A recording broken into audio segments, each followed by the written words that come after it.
ಇದೇ ವಿಚಾರಕ್ಕೆ ಸಂಬಂಧಪಟ್ಟಂತೆ ಆರ್ಥಿಕ ತಜ್ಞರಾಗಿರುವಂತಹ ನಾರಾಯಣ ಯಾಜಿ ಅವರು ದೂರವಾಣಿ ಸಂಪರ್ಕದಲ್ಲಿದ್ದಾರೆ. ಸರ್ ನಮಸ್ತೆ. ನೇರ ಸಂಪರ್ಕದಲ್ಲಿ ಜಾಯಿನ್ ಆಗಿದ್ದಾರೆ. ಸರ್ ನಮಸ್ತೆ. ನಮಸ್ತೆ ಮೇಡಮ್.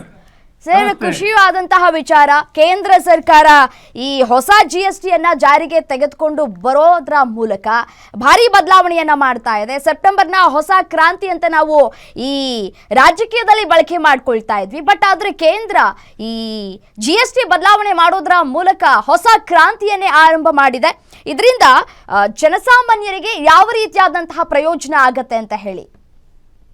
ಖಂಡಿತ. ಯಾಕೆಂದ್ರೆ ತುಂಬಾ ಈಗ ಇಷ್ಟು ದಿವಸ ಏನ್ ಕೇಳ್ತಾ ಇರ್ತಿತ್ತು ಕೇಳಿದ್ರೆ, ರಾಜ್ಯದಲ್ಲಿ GST ಇಂದಾಗಿ ತುಂಬಾ ಜನರಿಗೆ ಸಮಸ್ಯೆ ಆಗ್ತಾ ಇತ್ತು ಅಂತೇಳಿ. For example, insurance premium 18% health ಇನ್ಶೂರೆನ್ಸ್ಗೆ ಪ್ರೀಮಿಯಮೇ ತುಂಬಬೇಕಿತ್ತು.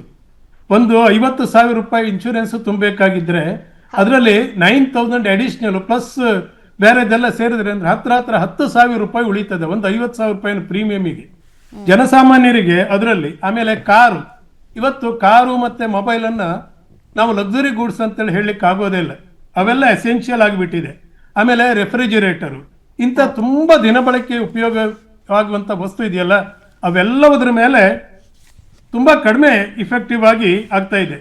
ಈಗ ನೋಡಿ, ಎವ್ರಿಡೇ ಎಸೆನ್ಷಿಯಲ್ ಆಗಿರುವಂತ ಸೋಪ್ ಆಗಲಿ, ಟೂತ್ ಪೇಸ್ಟ್ ಆಗಲಿ, ಪ್ಯಾಕೇಜ್ಡ್ ಫುಡ್ಸ್ ಆಗಲಿ, ಸ್ನ್ಯಾಕ್ಸ್ ಆಗಲಿ ಅಂಡ್ FMG ಇದರದ್ದು ಇವೆಲ್ಲ 5% ಇಳಿಸಿದ್ದಾರೆ ಇವತ್ತು. ಆಮೇಲೆ ಏನಂತೇಳಿ ಹೇಳಿದ್ರೆ, ಈಗ ಬೇರೆದಲ್ಲಿ ಯಾವುದು, ಈಗ ಸಣ್ಣ ಆಟೋ ಸೆಕ್ಟರ್ನಲ್ಲಿ ಒಳ್ಳೆ ಲಾಭ ಆಗ್ತಾ ಇದೆ. ಮತ್ತೆ ಇದರಿಂದ ಏನಾಗಿರ್ತದೆ ಕೇಳಿದ್ರೆ, ಇದಿಷ್ಟು ಹಣವು ಕೂಡ ಜನತೆಯ ಕೈಯಲ್ಲಿ ಉಳಿತಾ ಇರ್ತವೆ. ಹಾಗಾಗಿ ಈ ವಿಚಾರದಲ್ಲಿ ಕೇಂದ್ರ ಸರ್ಕಾರ ಮಾಡಿರುವಂತ ಈ ಮೂವ್ ಅನ್ನ ನಾವು ಖಂಡಿತವಾಗಿಯೂ ಸ್ವಾಗತಿಸಬೇಕು. ಇದರಲ್ಲಿ ಓಕೆ ಸರ್, ಇನ್ನೊಂದು ವಿಚಾರ ಏನಪ್ಪಾ ಅಂತಂದ್ರೆ, ತೆರಿಗೆಯಲ್ಲೂ ಕೂಡ ಆರೋಗ್ಯ ಕಾಳಜಿಯನ್ನ ವಹಿಸ್ತಾ ಇದೆ ಈ ಕೇಂದ್ರ ಸರ್ಕಾರ. ಮತ್ತೆ ಇದರ ಜೊತೆಗೆ ನೋಡಿ, ಈ ಹಿಂದೆ ಎಲ್ಲ ನಾವು ಈ ಟ್ರೇಡ್ ಬಗ್ಗೆ ನಾವು ಮಾತನಾಡ್ತಾ ಇದ್ವಿ. ಅದೇ ರೀತಿಯಾಗಿ ಈ ಒಂದು ಎಕನಾಮಿಕ್ಸ್ ಬಗ್ಗೆ ಕೂಡ ನಾವು ಮಾತನಾಡ್ತಾ ಇದ್ವಿ. ಈಗ ಟ್ರಂಪ್ ಯಾವ ರೀತಿಯಾಗಿ ತೆರಿಗೆಯನ್ನ ವಿಧಿಸ್ತಾ ಇದ್ದಾರೆ ಅನ್ನೋದು ಗೊತ್ತಿರುವಂತಹ ವಿಚಾರ. ಈ ಮೂಲಕ ಅಂತಾರಾಷ್ಟ್ರೀಯ ಮಟ್ಟದಲ್ಲಿ ತಿರುಗೇಟನ್ನು ಕೊಡುವಂತಹ ಕೆಲಸಕ್ಕೆ ಮುಂದಾಗ್ತಾ ಇದೆ. ಇದರ ಜೊತೆಗೆ ಈಗ ಸೆಪ್ಟೆಂಬರ್ 22ರಿಂದಲೇ ಇದೆಲ್ಲವೂ ಕೂಡ ಜಾರಿಗೆ ಬರುತ್ತೆ ಅಂತ ಕೂಡ ಹೇಳಲಾಗ್ತಾ ಇದೆ. ಸೊ ಇಂಪ್ಲಿಮೆಂಟ್ಸ್ ಯಾವ ರೀತಿಯಾಗಿ ಇರುತ್ತೆ ಅನ್ನೋದು ಕುತೂಹಲಕ್ಕೂ ಕೂಡ ಕಾರಣ ಆಗ್ತಾ ಇದೆ. ಯಾವ ರೀತಿಯಾಗಿ ಇಂಪ್ಲಿಮೆಂಟ್ ಮಾಡಬಹುದು ಇದನ್ನ ಅಂತ ಹೇಳಿ? ಇಂಪ್ಲಿಮೆಂಟ್ ನಲ್ಲಿ ಏನಿರ್ತದೆ ಕೇಳಿದ್ರೆ, ಇದು ಈಗ ಪಾಸ್ ಆಗ್ಬಿಡ್ಬೇಕು. ಈಗ ಜನರಿಗೆ ಪಾಸ್ ಆಗುದು ಅಂತ ಹೇಳಿದ್ರೆ ವಿತ್ ಇಮಿಡಿಯೇಟ್ ಇಫೆಕ್ಟ್ GST ಯಲ್ಲಿ ಏನಾಗುತ್ತೆ, ನಾಳೆ ಈಗ ಹಬ್ಬದ ಸೀಸನ್ ಬರೋದ್ರಿಂದ all of a sudden there will be drastic down fall in the prices, especially in the tax ನಲ್ಲಿ. ಈಗ ಹಾಗಾದ್ರಿಂದ ಇವರಿಗೆ ಏನಾಗಿರ್ತದೆ ಕೇಳಿದ್ರೆ, ಎಷ್ಟೋ ಸಂದರ್ಭದಲ್ಲಿ ಆದಷ್ಟು ಏನು ಹಣ ಉಳಿತದಲ್ಲ, ಅದು ಜನರ ಹಣಕ್ಕೆ ಗಳಿಸಿದಂತ ರೀತಿಯಲ್ಲಿ ಆಗಿರ್ತಾ ಇರ್ತವೆ. ಫಾರ್ ಎಕ್ಸಾಂಪಲ್, ಈಗ ಲಕ್ಸುರಿ ಗೂಡ್ಸ್ ಅಲ್ಲ, ಸಿಂಪಲ್ ಆದಂತ ದಿನೋಪಯೋಗಿ ಬಳಕೆ ವಸ್ತುಗಳನ್ನು ತಕ್ಕೊಳ್ಳುವ ಯಾವ್ದಂತ ಹೇಳಿದ್ರೆ ಸೋಪ್ ಇರಲಿ ಅಥವಾ ಟೂತ್ ಪೇಸ್ಟ್ ಇರಲಿ, ಇವೆಲ್ಲ ಕಡಿಮೆ ಆದ ತಕ್ಷಣದಲ್ಲಿ ಆಟೋಮೆಟಿಕ್ಲಿ ಅದು ಎಕ್ಸ್ಟೆಂಡ್ ಆಗಲೇಬೇಕು. ಈಗ GST ಇಂಪ್ಲಿಮೆಂಟ್ ಮಾಡಿದ್ದೇವೆ, ನಾನು ಅದನ್ನು ಬೆನಿಫಿಟ್ ಪಾಸ್ ಆನ್ ಮಾಡೋದಿಲ್ಲ ಅಂತೇಳಿ ಯಾವುದೇ ಇಂಡಸ್ಟ್ರಿಯಲಿಸ್ಟ್, ಯಾವುದೇ ಪ್ರೊಡಕ್ಷನ್ ಅಥವಾ ಯಾವುದೇ ರಿಟೇಲ್ ಟ್ರೇಡರ್ಸ್ ಹೇಳುವಾಗೇ ಇಲ್ಲ. ಒಂದು ಸರಿ ನೀವು ಅದು ಪಾಸ್ ಆನ್ ಆದಾದ್ಮೇಲೆ ಅಲ್ಟಿಮೇಟ್ಲಿ ಅದು ಜನಸಾಮಾನ್ಯರಿಗೆ ಪರ್ಕ್ಯುಲೇಟ್ ಆಗಬೇಕು.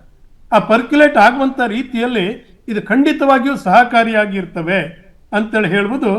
ಇದು ಖಂಡಿತವಾಗಿ ಇದಾಗುತ್ತದೆ. I can see that one. Okay, ಮತ್ತೆ ಇದರ ಜೊತೆಗೆ ಮತ್ತೆ ನಿಮ್ಮ ಮುಂದುವರಿಸಿ ಸರ್.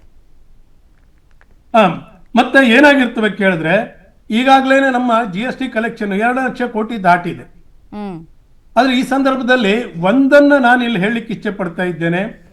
ಇಮ್ಮಿಡಿಯೇಟ್ ವಿತ್ ಇಫೆಕ್ಟ್ ಏನಾಗಿರ್ತದೆ ಕೇಳಿದ್ರೆ, ರಾಜ್ಯ ಸರ್ಕಾರಕ್ಕೆ ಸ್ವಲ್ಪ ಸಮಸ್ಯೆ ಆಗುದು ಹೌದು. ಈಗ ರೆವಿನ್ಯೂ ವಿಚಾರದಲ್ಲಿ ಈಗ ರಾಜ್ಯ ಸರ್ಕಾರದಲ್ಲಿ ಒಂದ್ ವೇಳೆ ಈಗ ತೊಂದರೆ ಆದ್ರೆ ಏನು ಮಾಡೋದು ಅಂತೇಳಿ ಹೇಳುವಂತ ಒಂದು ಪ್ರಶ್ನೆ.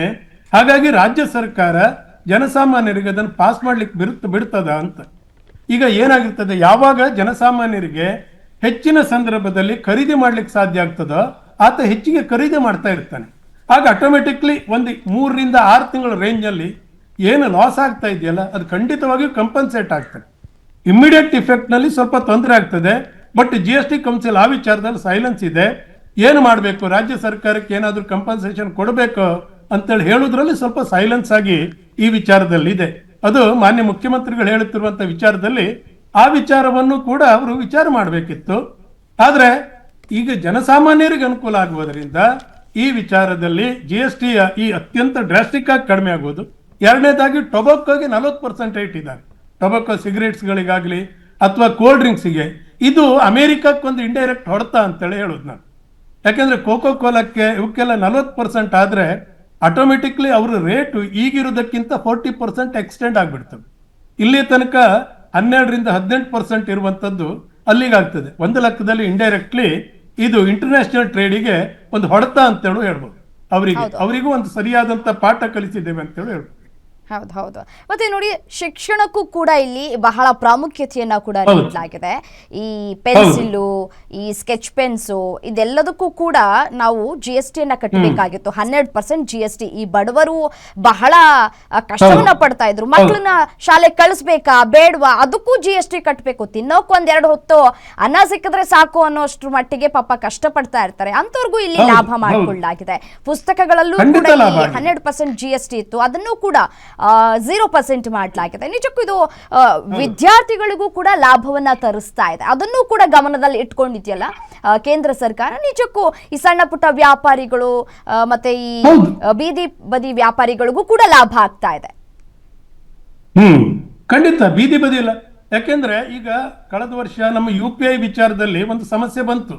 ನಿಜ, ಎಲ್ಲವರಿಗೂ 40 ಲಕ್ಷ ದಾಟಿದ ತಕ್ಷಣ ತುಂಬಬೇಕು ಅಂತೇಳಿ ಕರ್ನಾಟಕದಲ್ಲಿ ಅದು ದೊಡ್ಡ ಇಶ್ಯೂ ಆಗಿಬಿಡ್ತು. ನಾವು ಈಗ ಡಿಜಿಟಲ್ ಪ್ಲಾಟ್ಫಾರ್ಮಿಗೆ, ಮನಿ ಪ್ಲಾಟ್ಫಾರ್ಮ್ನ ಡಿಜಿಟಲ್ ಪ್ಲಾಟ್ಫಾರ್ಮಿಗೆ ಹೋದಾಗ ಅವರಿಗೇನೋ ಏನು ಸಮಸ್ಯೆ ಇತ್ತಲ್ಲ, ಅವ್ರು ಎಲ್ಲವರಿಗೂ ಕೂಡ ಇದರಿಂದ ಬೆನಿಫಿಟ್ ಖಂಡಿತವಾಗಿಯೂ ಆಗಿರ್ತವೆ. ಇದು ಆಮೇಲೆ ಈಗ ಹೇಳಿ. ಈಗ ಏನಾಗಿದೆ ಕೇಳಿದ್ರೆ, ಹೈ ಎಂಡ್ ಕಾರಿಗೆ ಲಕ್ಸುರಿ ಐಟಮ್ಸ್ ಸರಿಯಾಗೇ ಇದೆ. ಅದರಲ್ಲಿ ಏನು ಸಮಸ್ಯೆ ಇಲ್ಲ. ಈಗ ನಮ್ಗೆ ಏನಾಗಿರ್ತದೆ, ಈಗ ಬೇಕಾಗಿರೋದೇನು ಕೇಳಿದ್ರೆ, ಜನಸಾಮಾನ್ಯರಿಗೆ ಇದು ತಲುಪುವಾಗೆ ನೋಡುವಂತ ಜವಾಬ್ದಾರಿ ಯಾರ ಮೇಲೆ ಇರ್ತವೆ? ಅದು ಸ್ಟೇಟ್ ಗೌರ್ಮೆಂಟ್ ನಲ್ಲಿ ಇರ್ತವೆ. ಈಗ ವಿತ್ ಇಮಿಡಿಯೇಟ್ ಇಫೆಕ್ಟ್ ಈಗ 2 ವಿಚಾರದಲ್ಲಿ ಇದೆ. ಆಲ್ರೆಡಿ ಪ್ರೊಡ್ಯೂಸ್ ಆದದ್ದು ಅಲ್ಟಿಮೇಟ್ಲಿ ಇಲ್ಲಿ ಬಂದು ಸೇಲ್ ಆಗುವಂತ ಹೊತ್ತಿನಲ್ಲಿ ಈಗ ಡಿಪಾರ್ಟ್ಮೆಂಟಲ್ ಸ್ಟೋರ್ ಅಲ್ಲಿ ಸ್ಟಾಕ್ ಆಗಿರೋದಕ್ಕೆ 18 to 40% ರೇಂಜ್ ಅಲ್ಲಿ ಇರೋದು ಡ್ರಾಸ್ಟಿಕಲಿ 12%ಗೆ 5%ಗೆ ಬಂದಿರೋದ್ರಿಂದ ಅವರಲ್ಲಿ ಪೇಮೆಂಟ್ ಮಾಡಿದ್ದಾರೆ. ಅದಕ್ಕೆ ಏನ್ ಮಾಡ್ತೀರಿ? ಅದಕ್ಕೆ ಕಂಪನ್ಸೇಟ್ ಮಾಡುವಂತ ಪ್ರೊವಿಷನ್ ಇದೆ.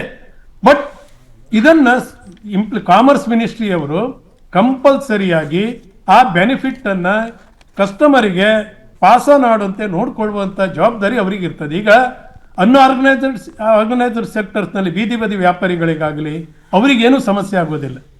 ಆದ್ರೆ ಸಮಸ್ಯೆ ಆಗೋದು ಎಲ್ಲಿ ಕೇಳಿದ್ರೆ, ಡಿಪಾರ್ಟ್ಮೆಂಟಲ್ ಸ್ಟೋರ್ಸ್ ಅಲ್ಲಿ ಅವ್ರೇನಾದ್ರೂ ಹೇಳ್ಬಹುದು ಅಂದ್ರೆ, ಇಲ್ಲ ನಾವು ಇಷ್ಟೆಲ್ಲ ಕೊಟ್ಟಿದ್ದೇವೆ, ಆಲ್ರೆಡಿ ವಿ ಹ್ಯಾವ್ ಪೇಡ್, ನೀವು ಕೊಡ್ಬೇಕು ಅಂತೇಳಿ ಹೇಳಿದ್ರೆ, ಇಲ್ಲ ಈ ಇಮ್ಮಿಡಿಯೇಟ್ ಇಫೆಕ್ಟ್ ಆಗಿರೋದ್ರಿಂದ ಅದನ್ನು ಕಂಪನ್ಸೇಟ್ ಮಾಡ್ಲಿಕ್ಕೆ ಆಗ್ತವೆ, GST ಕೌನ್ಸಿಲ್ ಇಂದನೇ ಅದನ್ನು ವಾಪಸ್ ತಕ್ಕೊಳ್ಬಹುದು ಅಂತೇಳಿ ಹೇಳಿ ಕಂಪಲ್ಸರಿ ಇಂಪ್ಲಿಮೆಂಟ್ ಮಾಡುವಾಗೆ ನೋಡ್ಕೊಳ್ಬೇಕು ಈ ವಿಚಾರದಲ್ಲಿ.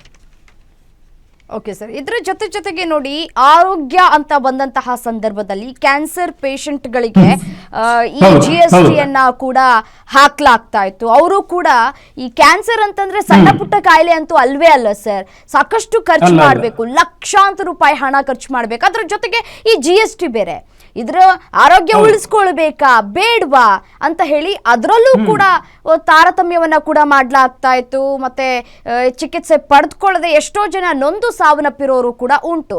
ಈ ಔಷಧಿ ಕ್ಷೇತ್ರದಲ್ಲೂ ಕೂಡ ಅದರಲ್ಲೂ ಕೂಡ ಭಾರಿ ಬದಲಾವಣೆ ಮಾಡಿರುವಂಥದ್ದು ನಿಜಕ್ಕೂ ಶ್ಲಾಘನೀಯ. ಬಟ್ ಕೆಲವರು ಇದಕ್ಕೆ ವಿರೋಧ ಮಾಡ್ತಾ ಇರಬಹುದು, ಏನೇ ಇರಬಹುದು. ಬಟ್ ಆದ್ರೆ ಮಧ್ಯಮ ವರ್ಗದವರನ್ನ ಇಲ್ಲಿ ನೆನಪಿನಲ್ಲಿ ಇಟ್ಕೊಂಡು ಈ ರೀತಿಯ ಬದಲಾವಣೆಗಳಾಗಿದೆ.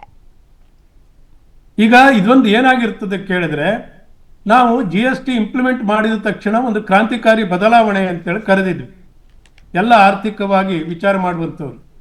ಈಗ ವ್ಯಾಟ್ ನಲ್ಲಿದ್ದಾಗಲೂ ಕೂಡ ಅಪೋಸಿಷನ್ ಇದ್ದ ಪಾರ್ಟಿ ಆಗಲೂ ಕೂಡ ತಕರಾರು ಮಾಡಿತ್ತು. But watt was proven as one of the very good alternative at that time. But GST ಅದ್ರ ಇಂಪ್ರೂವ್ಡ್ ವರ್ಷನ್ ನಲ್ಲಿ ಬಂದು ಇದೀಗ ಏನಾಗಿದೆ ಕೇಳಿದ್ರೆ, ಎಲ್ಲರೂ ಕೂಡ GSTಗೆ ಹೊಂದ್ಕೊಂಡಿದ್ದಾರೆ. ಈ GSTಯಲ್ಲಿ ಈಗ ಫಾರ್ ಎಕ್ಸಾಂಪಲ್ ಇವತ್ತು ಏನಾಯ್ತು, ಈಗ ನೋಡಿ ಡ್ರಿಪ್ ಇರಿಗೇಷನ್ ಸಿಸ್ಟಮ್ 12% ಇತ್ತು. ಒಂದು ರೈತನಿಗೆ 12% ಇರುವಂತ ಡ್ರಿಪ್ ಇರಿಗೇಷನ್ ನಲ್ಲಿ ರೈತ ಕೃಷಿ ಕಾರ್ಯಕ್ಕೆ ತೊಡಗಿದ್ರೆ ಅವನು ಕೇವಲ 5% ಉಳಿಸಿದಾಗಾಯ್ತು. ಒಂದು ಡ್ರಿಪ್ ಇರಿಗೇಷನ್ಗೆ 1 ಎಕರೆಗೆ ಕನಿಷ್ಠ ಅಂದ್ರೂ 60,000 ರಿಂದ 70,000 ಖರ್ಚಾಗುವಾಗ ಅವನಿಗೆ 6% ಉಳಿತದೆ ಅಂತ ಹೇಳಿದ್ರೆ ಅದು ತುಂಬಾ ಒಳ್ಳೆ ಕ್ರಾಂತಿಕಾರಿಕವಾದಂತ ನೀತಿ ಅಲ್ವಾ? ಹಾಗಾಗಿ ಆ ವಿಚಾರದಲ್ಲಿ ರೈತನಿಗೂ ಕೂಡ ಅನುಕೂಲವಾಗುವಂಥದ್ದು. ಆಮೇಲೆ ಅಗ್ರಿಕಲ್ಚರ್ನಲ್ಲಿ, ಹಾರ್ಟಿಕಲ್ಚರ್ನಲ್ಲಿ 12% ಇರುವುದು ಎಲ್ಲವೂ ಕೂಡ 5% ಬಂತು.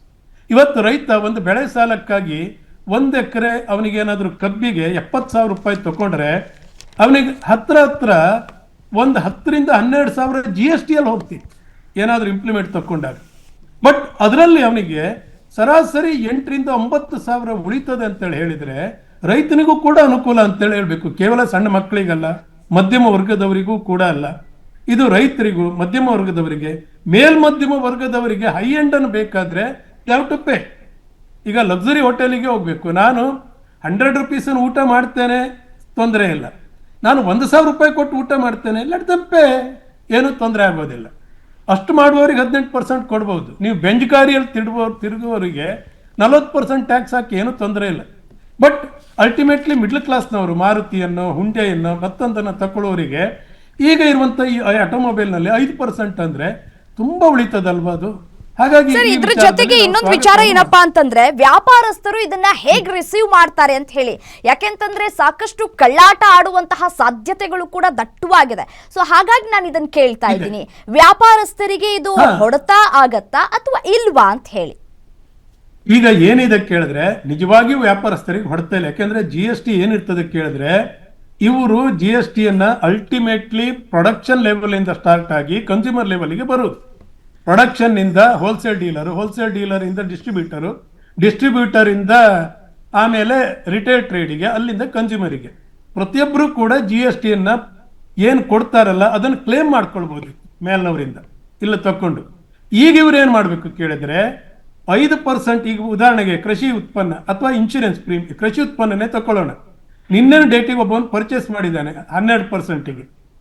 ಈಗ ಇಂಪ್ಲಿಮೆಂಟ್ ಆದ ದಿವಸ ಅವನಿಗೆ 5% ಹಾಕ್ಲೇಬೇಕು. ಈ ಡಿಫ್ರೆನ್ಸ್ ಏನ್ ಮಾಡಬೇಕು, ಅವನು GST ಕೌನ್ಸಿಲ್ ಇದರಲ್ಲಿ ಅಪ್ಲಿಕೇಶನ್ ಅನ್ನು ಫಿಲ್ಅಪ್ ಮಾಡಿ ಆ ಡಿಫ್ರೆನ್ಸ್ ಅಮೌಂಟ್ ಅನ್ನ ಹೇಗೆ ನಾವು ಇನ್ಶೂರೆನ್ಸ್ ಅನ್ನ, ಇನ್ಕಮ್ ಟ್ಯಾಕ್ಸ್ ಅನ್ನ ಎಕ್ಸೆಸ್ ಪೇಮೆಂಟ್ ಮಾಡ್ತೇವಲ್ಲ ಅದನ್ನ ರೀಫಂಡ್ ಮಾಡ್ಕೊಳ್ತೇವೋ ಅದೇ ರೀತಿ ಅವನು ರೀಫಂಡ್ ಮಾಡ್ಕೊಳ್ಳುವಂತ ಪ್ರೊಸೆಸ್ ಇದೆ. ಅದಕ್ಕೆ ನಾನು ಹೇಳೋದು, ಕಮರ್ಷಿಯಲ್ ಡಿಪಾರ್ಟ್ಮೆಂಟ್ ಈ ಸಂದರ್ಭದಲ್ಲಿ ರಿಸಿಟ್ ಅನ್ನ ಕಂಪಲ್ಸರಿ ಕೊಟ್ಟು ಜನಸಾಮಾನ್ಯರಿಗೆ ಪಾಸ್ ಆಗುವಂತೆ ನೋಡ್ಕೊಳ್ಬೇಕಾದಂತ ಜವಾಬ್ದಾರಿ ಆ ಕಮರ್ಷಿಯಲ್ ಡಿಪಾರ್ಟ್ಮೆಂಟಿಗೆ ಇದೆ, ಕಮರ್ಷಿಯಲ್ ಟ್ಯಾಕ್ಸ್ ಡಿಪಾರ್ಟ್ಮೆಂಟಿಗೆ. ಅದನ್ನು ಅವ್ರು ನೋಡ್ಕೊಳ್ಬೇಕು. ಓಕೆ ಸರ್, ಧನ್ಯವಾದಗಳು. ತಮ್ಮೆಲ್ಲ ಕಂಪ್ಲೀಟ್ ಆಗಿ ಮಾಹಿತಿಯನ್ನು ನೀಡೋದಕ್ಕೆ. ಯಾವ ರೀತಿಯಾಗಿ ಜನಸಾಮಾನ್ಯರಿಗೆ ಇದು ಹೆಲ್ಪ್ ಆಗತ್ತೆ, ಮಧ್ಯಮ ವರ್ಗದವರಿಗೆ ಯಾವ ರೀತಿಯಾಗಿ ಲಾಭ ಆಗತ್ತೆ, ಇದೆಲ್ಲವನ್ನ ಕೂಡ ತಲೆಯಲ್ಲಿ ಇಟ್ಟುಕೊಂಡು ಕೇಂದ್ರ ಈ ಒಂದು ಮಹತ್ವದ ನಿರ್ಧಾರವನ್ನು ಕೈಗೊಂಡಿದೆ. ಇದರ ಜೊತೆಗೆ ಈ ಹಬ್ಬಗಳು, ಸಾಲು ಹಬ್ಬಗಳು ಬರ್ತಾ ಇದೆ. ಈ ಹಬ್ಬಕ್ಕೆ ನಿಜಕ್ಕೂ ಬಂಪರ್ ಗಿಫ್ಟ್ ಜನಸಾಮಾನ್ಯರಿಗೆ. ಬೈಕ್ ಖರೀದಿ ಮಾಡೋರು ಇರ್ತಾರೆ, ಕಾರ್ ಖರೀದಿ ಮಾಡೋರು ಇರ್ತಾರೆ, ಅಂಥವ್ರಿಗೂ ಕೂಡ ಇಲ್ಲಿ ಲಾಭ ಸಿಗ್ತಾ ಇದೆ.